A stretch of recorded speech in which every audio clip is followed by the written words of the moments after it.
morning guys, welcome back to the Allotment Diaries. My name's Emma. These are my allotment diaries. I'm just currently under my pumpkin archway on my allotment plot, just checking that everything's growing okay. I think one side's doing good, other side as usual not doing quite so good, but it's looking nice. It's looking quite full and bushy at the moment, which is good. My sweet corn has had a massive growth spurt. Look at the size of it. Look at the size of it. We've got all the lovely tassels coming now, and we've also got lots of what they called cobs. I think they're called cobs. Yeah, coming on them, and they are actually huge. I don't even know what variety this is, but I think normally I grow a variety called Swift, which is quite short. It's supposed to be a relatively easy one to grow. This is a completely different variety. It's like a real sweet corn, do you know what I mean? It's like really tall, like I could have made a maze out of this. Yeah, it's just done so well, and I can't believe it, to be honest, and that's all I have to say on it. I can't believe it, but it looks like I might actually get some sweet corn this year, which is very exciting. I think the idea with them is to give them a bit of a shake to help them to pollinate. So these things here, these are the seeds, and then they need to fall down onto the tassels, onto the tassels here. So they need to fall down onto the tassels in order to pollinate them or something and make them into sweet corn. So the idea is to give them a bit of a shake, but actually I think we're having so much wind here at the moment that I think they will pollinate each other fine. So, but yeah, sweet corn. Here's the archway. What do you think? Looking so nice and full. It's mainly nasturtiums and runner beans, but that's still fine. I think it's looking really nice. And then if we come through the magical archway and round here, this is what we're going to work on today, this empty bed. But look what's happened. The gladiolis have flowered at last. Aren't they beautiful? Such beautiful flowers. They're all starting to open up now, so I'm really glad that I supported them last time. Such stunning, beautiful flowers. I have tried to grow these quite a few years in a row. They seem to have really taken on the new plot, so I'm really happy with them, and they're in a nice long row. The only thing is I won't pick them. I can't pick them. They're so stunning and beautiful. The idea of picking these and then just being gone just fills me with just sadness, so I will just be leaving them here.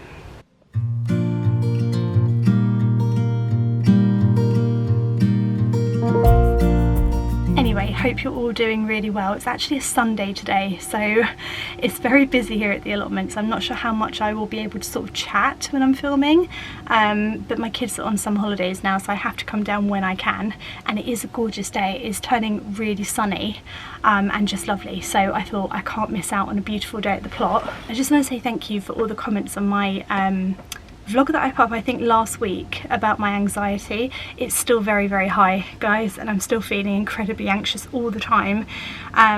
No more panic attacks, thank goodness, but it's just one of those things I think that we have to sort of learn to live with a little bit and sort of live alongside. I know it won't last forever, and whatever's giving it to me right now, I don't know what it is, but whatever it is, it's just got to run its course, I think, and then I'll just sort of be alright after that, to be honest.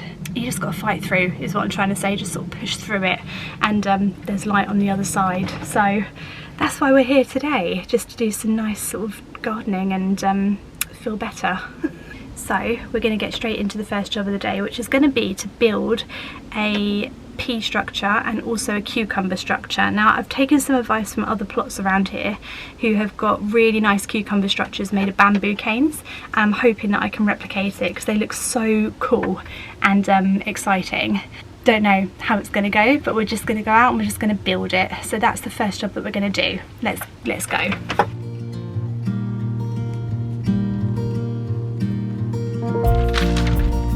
Okay, this structure is going to take some amount of experimentation because I've got a lot of sticks to use, which is excellent, and I've got a lot of ideas, but I'm not sure what's actually going to work, so we're going to kind of fiddle around with it a bit, which I think is the best way of figuring it out, so wish me luck. Okay, structure attempt number 1.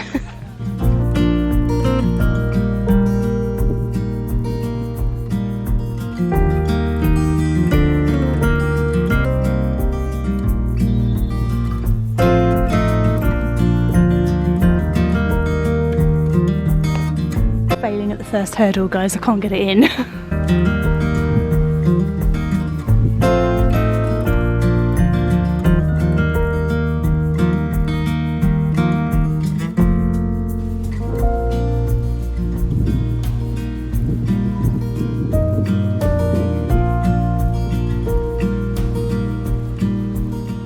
these canes that I'm using, these are from my old pea structure that I pulled down.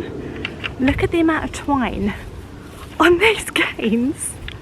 This is madness. This is a sign of madness. This is desperation. That's what gardening desperation looks like. This absolute mess of me trying to tie it up and keep the peas alive. That's insane.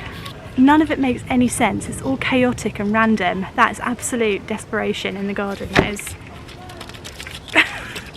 Got to try and untangle them all just to use them.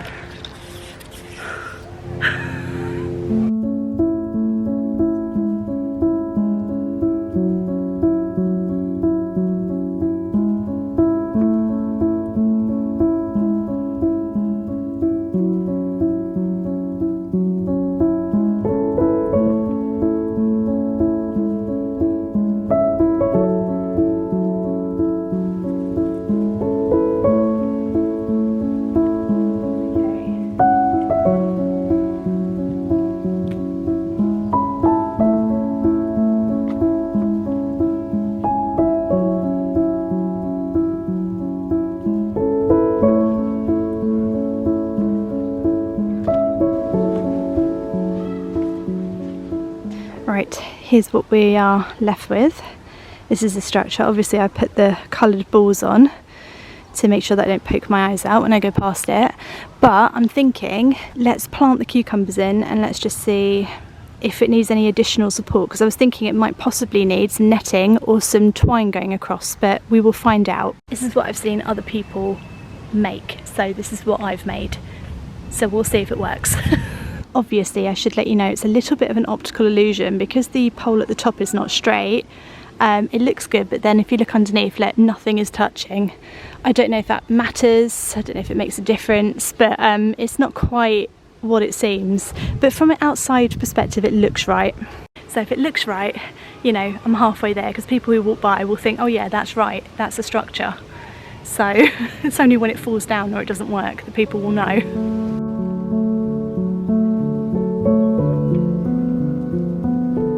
See, these are two of my best performing cucumbers. These are the ones that have done really well at home. I'm really hoping they don't get eaten straight away, because that's going to be so, like, devastating. This is all I've got left and it's too late to start any, so fingers crossed, guys.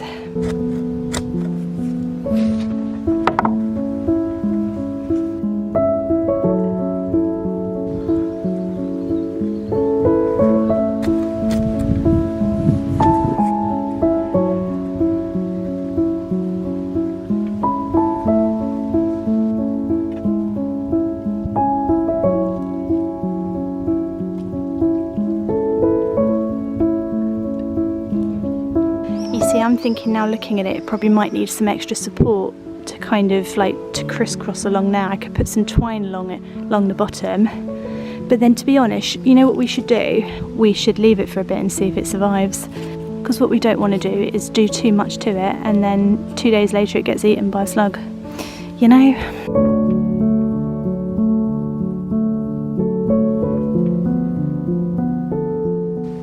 I'm going to rethink the pea structure. I think it might be too much in this bed with that big structure there, and then having a structure there I think might be too much. So I'm going to have a think about where else the peas could go, possibly in this bed here, because if I make the structure quite thin it's not going to take up much room, but I'm not sure about that bed there.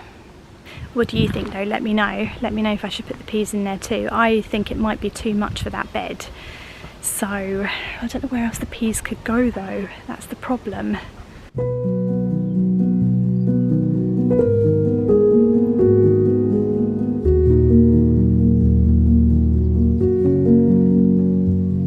Gosh, it's just so busy here today on a Sunday. I think Sunday is like typical allotment day, which is nice, it's really nice to see, but it's just difficult to film everything that I'm doing because I'm sort of, it's very quiet but it's very busy, so my voice is really carrying. Okay, the next job that I wanted to do, because now I'm going to rethink the pea structure, I think I'm going to take some time to think about where it's going to go before I rush and sort of build it. The next thing I want to do is collect some seeds from the chard. The chard this year has just flowered immediately, like it's all it did this year was just send up flowers. That's all it did. Like immediately in like April I had flowers, so I was like, okay, well fine, I'll collect the seed and reseed it somewhere around the plot. I don't know where yet, but somewhere. I need like some kind of paper bag or something, don't I, to, you know what, if I shake it into a glass jar and then I can sort of decant it into a paper envelope at home, I think that might be a good idea. And then what I'm going to do is sow chard next year and put it somewhere else on the plot. Don't know, just thought, why waste it, you know?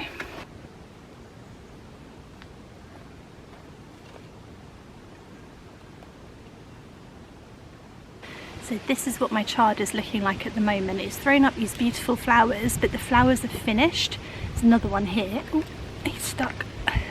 So this used to be like beautiful flowers and now it's turning into seed heads. I might be a little bit early collecting the seed actually. Maybe I'm a little bit early. I think it needs to dry out and go brown. I thought one of them had. Maybe it needs a little bit more time. What do you think? Do I need to let it dry out a little bit more? I think I might. If I do that, nothing comes out. So I think I'm going to leave it actually to dry out a little bit more.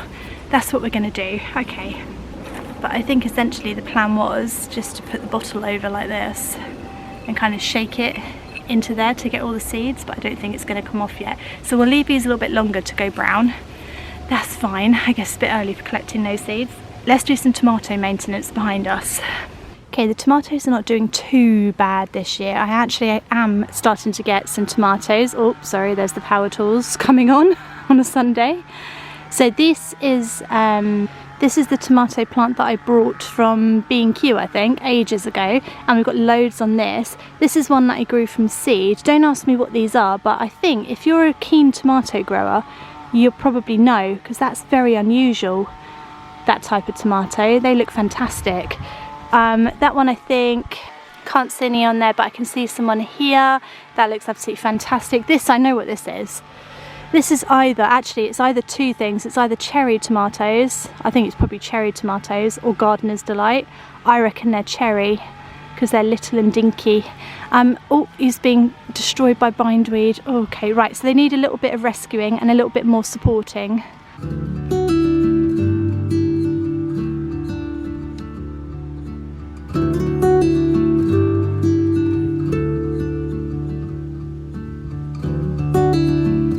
Right, I was about to take out some of the suckers. So the suckers are the stems that come out at a 45-degree angle. Unfortunately, I've left it so long. You see this here? You see this stem here? This is a sucker. But at the end of my sucker, I've actually got tomatoes growing and more flowers, and it's doing very well. So I actually think I'm just going to leave the suckers in now. I think I've left it too long. I believe the only reason that you need to take out the suckers is to make the plants grow taller and to give you more tomatoes and to focus all the energy on the tomatoes. And if it has too many suckers, it gets too bushy, and then it kind of focuses its attention and its energy on like growing out and growing like loads of leaves. But to be honest, I think it all just depends on how many tomatoes you want. I actually quite like the look of these plants. They're looking very happy. They're bushy, they're happy, they're vibrant, they're living their best lives. I actually think I'm just going to leave them this year, unless the sucker's really tiny like that. I'll take that off, but I'm just going to leave them to live their best lives. You can just be yourself this year, guys. You don't have to worry. Might just give them a little tomato feed, perk them up a bit.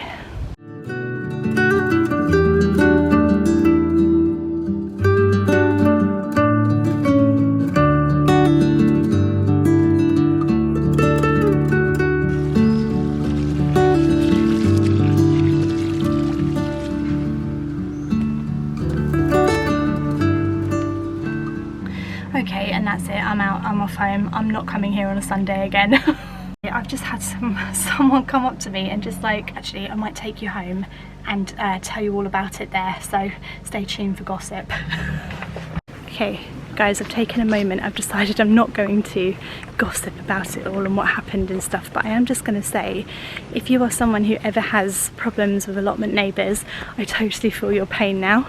I've never really had too much of an issue with anyone before. Like, it's always been quite amicable and everyone's been quite friendly and sort of okay, and then today was just like a massive kick. Like, I feel like I've been kicked in the stomach.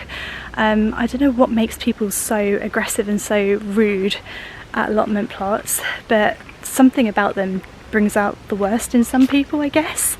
like I said, I've never seen him before. I've been here for 5 years, I've never met him before, and hopefully I'll never run into him again, because I won't be coming back on a Sunday, that's for sure. What else is there to say? I'm sorry if you've ever had problems with allotment neighbours. I totally feel you. It's awful, it's horrendous. What can we do other than just try and avoid those people in future, I think. Anyway, I hope you've enjoyed the vlog today. If you have, do subscribe. Sorry it ended on a bit of a downer. I guess it is just allotment reality and allotment life. I will try not to dwell on it, and I'll try to keep getting down here in the weekdays when I know it's safe. See you next time, guys. Thanks for watching.